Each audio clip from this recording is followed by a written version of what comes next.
Good morning, it's December 9th, and this is To My Liberal Friends. Republicans have long claimed that the media has a strong liberal bias, and Democrats naturally rebutted that claim. Evidence to the contrary, the liberals in this country want us all to believe that the mainstream media is not tilted in one direction, but it's finally broke out in the open for everyone to see. The legacy media is tilted hard to the left, and I'm talking about the major television networks, CBS, ABC, and NBC, as well as the print media like the Washington Post, the New York Times, Chicago Tribune, and LA Times, and even in the cable stuff, you see MSNBC and CNN. Fox News stands alone as a conservative outlet. The Washington Post is owned by Jeff Bezos, who also happens to own Amazon, and he made a decision not to endorse a candidate in the presidential election last month. You would have thought he took the first child of some of the Post employees. The opinion columnists of the Post penned a letter to the editor which denounced the decision. Here's what they wrote, and I'm going to quote. The Washington Post decision not to make an endorsement in the presidential campaign is a terrible mistake. It represents an abandonment of the fundamental editorial convictions of the newspaper that we love.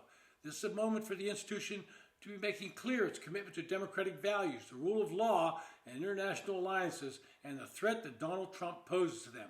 The precise points the Post made in endorsing Trump's opponent in 2016 and 2020.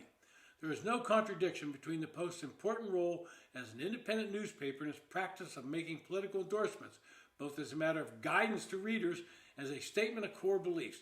There has never been more true than the current campaign.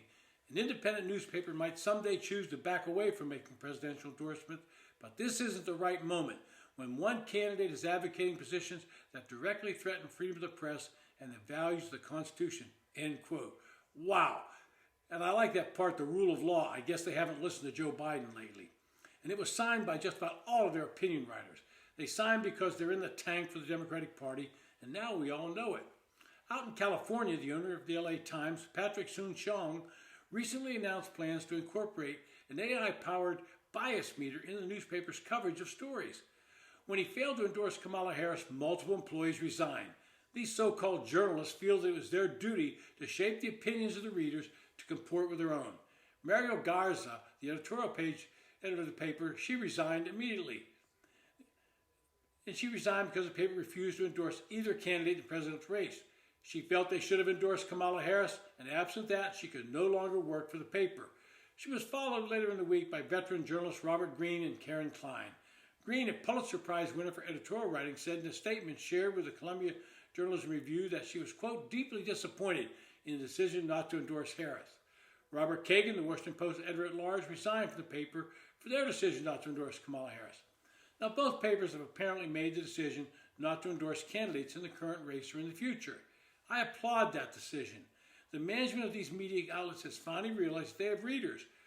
Read that customers that are on both sides of the political equation, and taking a political position only angers a large number of their customers.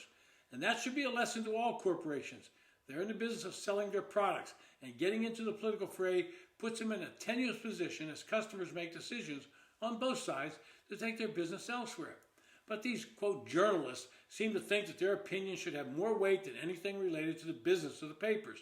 They ignore that the print media is teetering on extinction.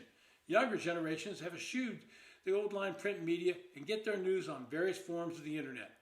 And I would think that a few years on the unemployment line make some of these liberals think twice about putting their own personal politics above the interests of the company they work for.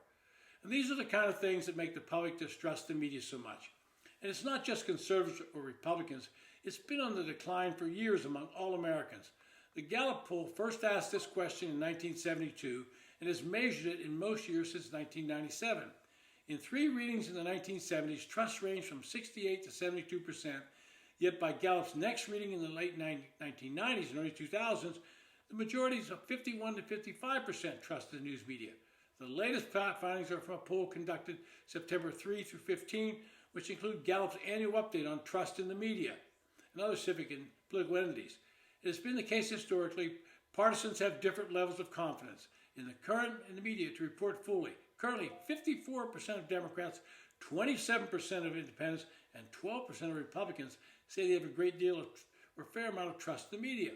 The independent trust matches the record low in 2022, while Democrats and Republicans are statistically similar to their historical low points. And the public is voting with their eyeballs. In the visual media, both CNN and MSNBC have seen their rating numbers plummet, even lower than they were before the elections. As Americans, we should expect both the print media and television media to be unbiased. We have a right to see both sides of critical issues, not just the side they believe in, but not according to their employees who feel that now is not the time to be fair and equal. Now is the time to slant the news the way they want it done. This has been To My Liberal Friends. Thanks for listening.